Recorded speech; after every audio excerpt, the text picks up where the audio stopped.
എന്തുകൊണ്ടാണ് അമിത്ഷാ മുതൽ രാഹുൽ ഗാന്ധി വരെയുള്ളവർ, RSS മുതൽ VD സതീശൻ വരെയുള്ള ആളുകൾ ഒരുമിക്കുന്നത് ഇന്ത്യയിലെ ഏക ഇടതുപക്ഷ ഗവൺമെന്റിനെ അട്ടിമറിക്കാൻ? ഏതാനും ദിവസം മുമ്പാണ് ഇന്ത്യയിലെ ആഭ്യന്തരമന്ത്രി അമിത്ഷാ പ്രഖ്യാപിച്ചത് കേരളത്തിലെ ഇന്ത്യയിലെ അവശേഷിക്കുന്ന ഏക ഇടതുപക്ഷ ഗവൺമെന്റിനെ ഇല്ലാതാക്കും എന്ന്.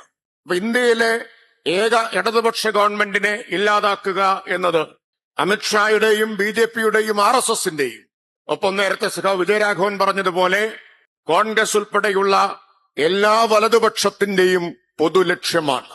എന്തുകൊണ്ടാണ് അമിത്ഷാ മുതൽ രാഹുൽ ഗാന്ധി വരെയുള്ളവർ, RSS മുതൽ VD സതീശൻ വരെയുള്ള ആളുകൾ ഒരുമിക്കുന്നത് ഇന്ത്യയിലെ ഏക ഇടതുപക്ഷ ഗവൺമെന്റിനെ അട്ടിമറിക്കാൻ? BJPയും കോൺഗ്രസും രാജ്യത്തെ മറ്റെല്ലാ ഗവൺമെന്റുകളും പിന്തുടർന്നു വരുന്ന നയങ്ങളിൽ നിന്ന് വ്യത്യസ്തമായ ബദൽ നയങ്ങൾ കഴിഞ്ഞ 10 കൊല്ലമായി ഇന്ത്യയിൽ വിജയകരമായി നടപ്പാക്കിയ ഒരു ഗവൺമെന്റാണ് ഗവൺമെന്റ്. കേരളത്തിലെ ഗവൺമെന്റിന്റെ ബദൽ നയങ്ങൾ രാജ്യത്തിനാകെ മാതൃകയാണ്. അതോടൊപ്പം BJPയുടെയും കോൺഗ്രസിന്റെയും നയങ്ങളെയും അവരുടെ സർക്കാരുകളുടെ പൊള്ളത്തരങ്ങളെയും തുറന്നു കാണിക്കുകയാണ് കേരള മാതൃക എന്നത്. ആ കേരള മാതൃക അവരുടെ ഉറക്കം കെടുത്തിക്കൊണ്ടിരിക്കുകയാണ്. കേരളത്തിന്റെ മാതൃക സാമൂഹിക പുരോഗതിയുടെ മാത്രം മാതൃകയല്ല, എല്ലാവരെയും ഉൾക്കൊള്ളുന്ന വികസനത്തിന്റെ മാത്രം മാതൃകയല്ല, അത് വർഗീയതയ്ക്കെതിരായ മതനിരപേക്ഷതയുടെ മാതൃക കൂടിയാണ്. കഴിഞ്ഞ 10 കൊല്ലം 1ഉം 2ഉം പിണറായി സർക്കാരുകൾ അധികാരത്തിലിരുന്ന ഈ 10 കൊല്ലം കേരളം ഇന്ത്യയിൽ തലയുയർത്തിപ്പിടിച്ചു നിൽക്കുന്നത് അഭിമാനകരമായ വികസന നേട്ടങ്ങളുടെ കാര്യത്തിൽ എന്നതുപോലെ ഒരു പ്രധാനപ്പെട്ട കാര്യത്തിൽ കൂടിയാണ്. രാജ്യത്ത് ഏറ്റവും കൂടുതൽ വർഗീയ സംഘർഷമുണ്ടായ 10 കൊല്ലമാണ്. മോദി ഭരണത്തിന്റെ തണലിൽ കഴിക്കുന്ന ഭക്ഷണത്തിന്റെ പേരിൽ, ധരിക്കുന്ന വസ്ത്രത്തിന്റെ പേരിൽ, വിശ്വാസത്തിന്റെ പേരിൽ, നടത്തുന്ന ആരാധനയുടെ പേരിൽ എവിടെയും ഏതൊരു സന്ദർഭത്തിലും മനുഷ്യരാക്രമിക്കപ്പെട്ടേക്കാമെന്ന സ്ഥിതി നിലനിൽക്കുമ്പോൾ, ആക്രമിക്കപ്പെട്ടുകൊണ്ടിരിക്കുമ്പോൾ, വർഗീയ സംഘർഷങ്ങളും കലാപങ്ങളും ഇന്ത്യയിൽ പതിവായി മാറിയപ്പോൾ കഴിഞ്ഞ 10 വർഷം ഒരു വർഗീയ സംഘർഷം പോലുമില്ലാതെ നിലനിന്ന ഒരേ ഒരു സംസ്ഥാനമേ ഉള്ളൂ. അത് ഇടതുപക്ഷം ഭരിച്ച ഈ കേരളമാണ് എന്നത് ചെറിയ നിസ്സാരമായ കാര്യമല്ല. രാജ്യം മുഴുവൻ വർഗീയമായി ധ്രുവീകരിക്കപ്പെട്ടൊരു കാലത്ത് എവിടെയും ഏതു നിമിഷവും ഒരു കലാപം പൊട്ടിപ്പുറപ്പെട്ടേക്കാമെന്ന അരക്ഷിതമായ സാഹചര്യം നിലനിൽക്കുമ്പോൾ ഒരു സംസ്ഥാനം മാത്രം വർഗീയ സംഘർഷങ്ങളില്ലാതെ, കലാപങ്ങളില്ലാതെ, മതസൗഹാർദ്ദത്തിന്റെ, ജനങ്ങൾ തമ്മിലുള്ള യോജിപ്പിന്റെ, ഐക്യത്തിന്റെ മഹാമാതൃകയായി നിൽക്കുകയാണ്. എന്താ കാരണം? ഒരൊറ്റ കാരണമേ ഉള്ളൂ. അടിയുറച്ച, ഒരു തരത്തിലുമുള്ള വിട്ടുവീഴ്ചയില്ലാത്ത മതനിരപേക്ഷ നിലപാട് ഉയർത്തിപ്പിടിക്കുന്ന ഇടതുപക്ഷത്തിന്റെ ഗവൺമെന്റാണ് കേരളത്തിൽ എന്നതാണ്. ഇവിടെ വർഗീയ ശക്തികൾ ഇല്ലാത്തത് കൊണ്ടല്ല, ഇന്ത്യയിലുള്ള എല്ലാ വർഗീയ ശക്തികളും ഇവിടെയും പ്രവർത്തിക്കുന്നുണ്ട്. RSS അവകാശപ്പെടുന്നത് ഇന്ത്യയിൽ അവർക്ക് ഏറ്റവും കൂടുതൽ ശാഖകളുള്ള സംസ്ഥാനം കേരളമാണ് എന്നാണ്. RSS ഉണ്ട്, SDPI ഉണ്ട്, ജമാഅത്തെ ഇസ്ലാമി ഉണ്ട്. മനുഷ്യരെ ഭിന്നിപ്പിക്കുന്ന എല്ലാ ശക്തികളും കേരളത്തിലും പ്രവർത്തിക്കുന്നുണ്ട്. പക്ഷെ കഴിഞ്ഞ 10 വർഷമായി അവർക്കാർക്കും അവരുടെ മാളങ്ങളിൽ നിന്ന് പുറത്തിറങ്ങാൻ ഈ ഗവൺമെന്റ് അവസരം കൊടുത്തിട്ടില്ല എന്നതാണ് പ്രത്യേകത. മാളങ്ങളിൽ നിന്നും പുറത്തിറങ്ങി പത്തി വിടർത്താൻ അവർക്കാർക്കും ധൈര്യം വന്നിട്ടില്ല. കാരണം പത്തി ഉയർത്തിയാൽ ആ പത്തി അടിച്ച് താഴെയിടാൻ കേൾപ്പുള്ള ഒരു ഗവൺമെന്റ് കേരളത്തിലുണ്ട് എന്നവർക്കറിയാം. അതുകൊണ്ട് ഇപ്പൊ അവരിങ്ങനെ ഊഴം കാത്തിരിക്കുകയാണ്. ഇടയ്ക്കിടയ്ക്ക് മാളത്തിൽ നിന്ന് തല പുറത്തേക്കിടുകയാണ്. ഞങ്ങൾക്ക് ഇഴഞ്ഞിറങ്ങാൻ സമയമായോ എന്ന് ഊഴം കാത്തിരിക്കുകയാണ്. അവരെ മാളത്തിൽ നിന്ന് പുറത്തിറക്കാൻ കേരളത്തിലെ വലതുപക്ഷ ശക്തികൾ ശ്രമിച്ചുകൊണ്ടിരിക്കുകയാണ്.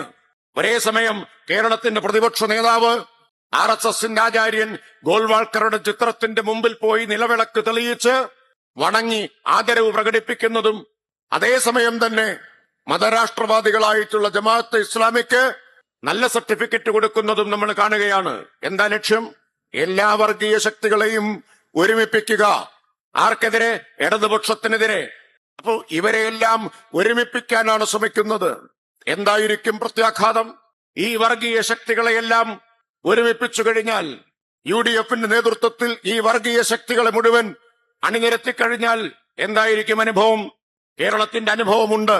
ഈ 10 വർഷത്തിനു മുമ്പ് UDF അധികാരത്തിലിരുന്ന കാലങ്ങളിലെല്ലാം എന്താണ് കേരളത്തിലുണ്ടായിട്ടുള്ളത്? ഈ പാലക്കാട്ട് വർഗീയ കലാപം നടക്കുന്നത്, വെടിവെപ്പും സിറാജുന്നീസയുടെ കൊലപാതകവും നടക്കുന്നത് കേരളത്തിൽ UDF അധികാരത്തിലിരുന്നപ്പോഴാണ്. ആലപ്പുഴയിലെ നബിദിന ഘോഷയാത്രയ്ക്ക് നേരെയുള്ള വെടിവെപ്പ് നടന്നത് UDFന്റെ ഗവൺമെന്റ് അധികാരത്തിലിരുന്നപ്പോഴാണ്. മട്ടാഞ്ചേരി കലാപവും പൂന്തറ കലാപവും നടന്നത് UDF ഗവൺമെന്റ് അധികാരത്തിലിരുന്നപ്പോഴാണ്.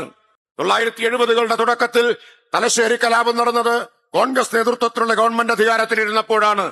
മാറാട് 1ഉം മാറാട് 2ഉം കലാപം നടന്നത് കോൺഗ്രസിന്റെ ഗവൺമെന്റ് ആന്റണി മുഖ്യമന്ത്രിയായിരുന്ന സമയത്താണ്. ഇന്ത്യയിൽ ഗുജറാത്തിലല്ലാതെ മറ്റൊരിടത്തും 14 മാസത്തിന്റെ ഇടവേളയിൽ 2 കലാപങ്ങൾ ഉണ്ടായിട്ടില്ല. 14 മാസത്തിന്റെ ഇടവേളയിൽ 2 കലാപം ഉണ്ടായിട്ടുള്ളത് ഗുജറാത്തിലും പിന്നെ ആന്റണി മുഖ്യമന്ത്രിയായപ്പോ കേരളത്തിലുമാണ്. അതാണ് കേരളത്തിന്റെ അനുഭവം. UDFന്റെ ഭരണകാലത്ത് പവർ കട്ട് ഉണ്ടായിരുന്നു എന്നത് മാത്രമല്ല പ്രശ്നം. UDFന്റെ ഭരണകാലത്ത് പാഠപുസ്തകം ഓണപരീക്ഷയ്ക്ക് പോലും കിട്ടിയിരുന്നില്ല എന്നത് മാത്രമല്ല പ്രശ്നം. UDFന്റെ ഭരണകാലത്ത് 18 മാസത്തെ പെൻഷൻ കുടിശ്ശികയായിരുന്നു എന്നത് മാത്രമല്ല പ്രശ്നം. UDFന്റെ ഭരണകാലത്ത് വർഗീയ ശക്തികൾ പത്തിവിടർത്തിയാടിയിരുന്ന കാലമാണ്. വർഗീയ ശക്തികൾ നാടിനെ ഭിന്നിപ്പിച്ച കാലമാണ്. വർഗീയ സംഘർഷങ്ങളും കലാപങ്ങളും ഉണ്ടായ കാലമാണ്. LDFന്റെ ഭരണം വന്നപ്പോൾ പവർ കട്ടിന്റെ ഇരുട്ടകന്നു, വെളിച്ചം വന്നു എന്നതുപോലെ തന്നെ വർഗീയതയുടെ ഇരുട്ടും അകറ്റിയ ഗവൺമെന്റാണ് കേരളത്തിലെ LDF ഗവൺമെന്റ്. ഇന്ത്യയിലെ അതിദരിദ്രരില്ലാത്ത ആദ്യത്തെ സംസ്ഥാനമാക്കി കേരളത്തെ മാറ്റിയത് LDFന്റെ സർക്കാരാണ്. ലോകത്തെ വിഖ്യാതമായ പ്രസിദ്ധീകരണങ്ങളിലൊന്നാണ് ദ എക്കോണമിസ്റ്റ്, ലണ്ടനിൽ നിന്നിറങ്ങുന്നത്. അവരുടെ കവർ സ്റ്റോറി പറഞ്ഞു, കേരളത്തെ അവർ വിശേഷിപ്പിച്ചു ഇന്ത്യാസ് ഡെവലപ്മെന്റ് ചാമ്പ്യൻ, ഇന്ത്യയുടെ വികസന ചാമ്പ്യനാണ് കേരളം എന്നാണ്. മലയാള മനോരമയും മാതൃഭൂമിയും വസ്തുതകളൊക്കെ മറച്ചുവെച്ചാലും ലോകമാകെയുള്ള മാധ്യമങ്ങൾ കേരളത്തിന്റെ നേട്ടങ്ങളെ, വിസ്മയകരമായ നേട്ടങ്ങളെ അത്ഭുതത്തോടെ അഭിമാനത്തോടെയാണ് കാണുന്നത്. അതാണ് വിസ്മയം എന്ന് പറയുന്നത്. ഈ ഗവൺമെന്റ് വന്നപ്പോ 10 വർഷമായിട്ട് പവർ കട്ടില്ല, അതൊരു വിസ്മയമാണ്. ഈ ഗവൺമെന്റ് വന്നപ്പോ അതിദരിദ്രരില്ലാത്ത ഇന്ത്യയിൽ ആദ്യത്തെ സംസ്ഥാനമായി കേരളം മാറി, അതൊരു വിസ്മയമാണ്. UDFന്റെ കാലത്ത് നിർത്തിപ്പോയ നാഷണൽ ഹൈവേ പുനരാരംഭിച്ചു, ഇപ്പോൾ യാഥാർത്ഥ്യമായി, അതൊരു വികസനമാണ്. മലയോര ഹൈവേയും അതുപോലെ തീരദേശ ഹൈവേയും വരുന്നു, അതൊരു വികസനമാണ്. കേരളത്തിന്റെ ചരിത്രത്തിൽ ഇന്നോളം ഉണ്ടായിട്ടില്ലാത്ത അടിസ്ഥാന സൗകര്യ വികസനം കേരളത്തിലുണ്ടാകുന്നു. ആ വിസ്മയത്തിനാണ് കേരളം സാക്ഷ്യം വഹിക്കുന്നത്. നമ്മുടെ മാധ്യമങ്ങൾ ഇതെല്ലാം തമസ്കരിക്കാൻ ശ്രമിച്ചുകൊണ്ടിരിക്കുകയാണ്. കഴിഞ്ഞ ദിവസമാണല്ലോ വയനാട്ടിലെ ചൂരൽമലയിലും മുണ്ടക്കൈയിലും എല്ലാം ഉരുളെടുത്തു പോയ ഒരു പ്രദേശം, ഒരു രാത്രി ഇരുട്ടി വെളുക്കുമ്പോഴേക്കും ഒരു നാട് മുഴുവൻ തുടച്ചു നീക്കപ്പെട്ട ഒരു പ്രദേശം. അവിടെയാണ് 320 ദിവസം കൊണ്ട് ഒരു നഗരം നാം പടുത്തുയർത്തിയത്, ഒരു ടൗൺഷിപ്പ് പടുത്തുയർത്തിയത്. ഫിനിക്സ് പക്ഷിയെക്കുറിച്ച് കേട്ടിട്ടുണ്ട്. സ്വന്തം ചാരത്തിൽ നിന്ന് ഉയർന്നെഴുന്നേറ്റ് ചിറകടിച്ച് പറന്ന ഫിനിക്സ് പക്ഷിയെ പോലെ ഒന്നുമില്ലാത്ത, എല്ലാം തകർന്ന നിലയിൽ നിന്ന് ഒരു ടൗൺഷിപ്പ് കേരളം പടുത്തുയർത്തിയത് വെറും 320 ദിവസം കൊണ്ടാണ്. ഈ ഗവൺമെന്റ് അല്ലായിരുന്നെങ്കിൽ അത് സാധ്യമാകുമായിരുന്നു. പ്രളയകാലത്ത് 2018 പ്രതിസന്ധികളുടെ നടുവിൽ ഈ നാടിനെ ചേർത്ത് പിടിച്ചതുപോലെ കോവിഡിന്റെ മഹാമാരിയുടെ കാലത്ത് ഈ നാടിനെ മുഴുവൻ ഒരുമിപ്പിച്ചു നിർത്തി ആ മഹാമാരിയെ അതിജീവിച്ചതുപോലെ വയനാട്ടിൽ നാം കണ്ടത് ലോകത്തിന് തന്നെ വിസ്മയമായി മാറിയ പുനരധിവാസത്തിന്റെ, അതിജീവനത്തിന്റെ പുതിയ കേരള മാതൃകയാണ്. ഈ ഗവൺമെന്റ് അല്ലായിരുന്നെങ്കിൽ അത് സാധ്യമാകുമായിരുന്നോ? പക്ഷെ നമ്മുടെ മാധ്യമങ്ങൾക്കോ മലയാള മനോരമയ്ക്ക് അത് 8ാം പേജിലെ വാർത്തയാണ്. 8ാം പേജിലെ വാർത്തയായിരുന്നു. അവര് ഭാഗ്യത്തിന് അമേരിക്ക ഇറാനെ ആക്രമിച്ചു എന്ന മട്ടിലാണ്. കാരണം അതുകൊണ്ട് യുദ്ധത്തിന്റെ വാർത്ത കൊടുക്കുന്നു എന്ന മട്ടിൽ 1ാം പേജിൽ ഇടമേയില്ല ആ വാർത്തയ്ക്ക്. 2ാം പേജിലില്ല, 8ാമത്തെ പേജിലാണ് മലയാള മനോരമ ലോകം ശ്രദ്ധിച്ച അതിജീവനത്തിന്റെ ആ മാതൃക കൊടുത്തത് എന്ന് നാം ഓർക്കണം. ആ വാർത്ത തന്നെ കൊടുത്തത് എന്നത് ഓർക്കണം. പക്ഷെ അതുകൊണ്ട് നാട്ടുകാരറിയാതെ പോയില്ല. മാധ്യമങ്ങൾ തമസ്കരിച്ചാലും ഇന്ന് വസ്തുതകൾ ജനങ്ങളുടെ മുമ്പിൽ എത്തുന്നുണ്ട്. വികാരഭരിതമായ രംഗങ്ങൾ നമ്മൾ കണ്ടില്ലേ? ബഹുമാന്യനായിട്ടുള്ള മുഖ്യമന്ത്രിയെ കെട്ടിപ്പിടിച്ച് ആനന്ദാശ്രുക്കൾ പൊഴിക്കുന്ന മനുഷ്യരെ നാം കണ്ടു. ഈ സർക്കാരിന്റെ കരുതലിന്റെ ഗുണഭോക്താക്കളാണ് അവരെല്ലാം.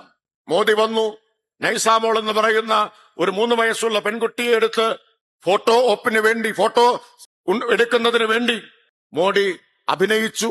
ഫോട്ടോ വേണ്ടത്ര എടുത്തു കഴിഞ്ഞു എന്നുറപ്പായപ്പോ തിരിച്ചുപോയി. പക്ഷേ ആ കുഞ്ഞിനും അമ്മയ്ക്കും വീട് കൊടുത്തത് കേരളത്തിന്റെ മുഖ്യമന്ത്രി പിണറായി വിജയൻ പോയിട്ടാണ് എന്നത് ഇന്ന് ആർക്കാണ് അറിയാത്തത്? അതാണ് വ്യത്യാസം. UDF എന്താ പ്രഖ്യാപിച്ചത്? UDF എത്ര വീട് കൊടുക്കുന്ന? 100 വീട് കൊടുക്കുന്നു പറഞ്ഞു. യൂത്ത് കോൺഗ്രസ് 30 വീട് കൊടുക്കുന്നു പറഞ്ഞു.